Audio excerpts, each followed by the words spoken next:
Сегодня исполняется год с того дня, когда был создан Стачком Беларускалия. 139 бастующих, 1100 суток суммарного ареста членов Стачкома.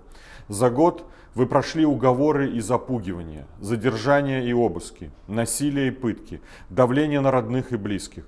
Но Стачком выстоял и продолжает свою протестную деятельность за свободную Беларусь. Помню, как впервые спустился в шахты на глубину 1100 метров под землей.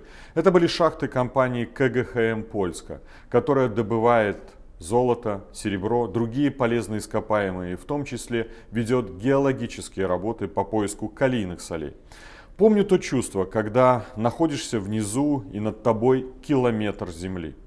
Шахтеры, ваш труд вызывает восхищение. Сила духа, воля и та энергия, которой вы обладаете, это то, что может помочь нам всем, помочь белорусам. Никто ни в коем случае не хочет переложить на вас ответственность за всю страну.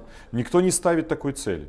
Но мы говорим о том, что сегодня многие надежды связаны именно с вами, смелыми людьми, которые могут совершить решающий шаг для будущего целой страны. Сегодня нельзя не вспомнить Юрия Корзуна, который спустя месяц после выборов приковал себя наручниками в шахте и объявил, что отказывается подниматься из забоя.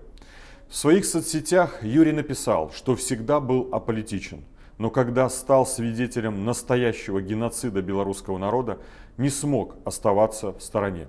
Потому что любой преступник, оставаясь безнаказанным, повторяет свои преступления с каждым разом все более изощренно и жестоко. Я верю, что каждый из вас обладает той силой, которая может повести за собой другие предприятия, другие заводы, других рабочих. Вы – мощь и сила. За вами смотрит вся страна. Возможно, год спустя вы перестали верить в перемены в стране, в лучшее демократическое будущее. Но неужели мы забудем про тех, кто сегодня пока еще находится в тюрьмах, которых пытали, избивали, насиловали и убивали?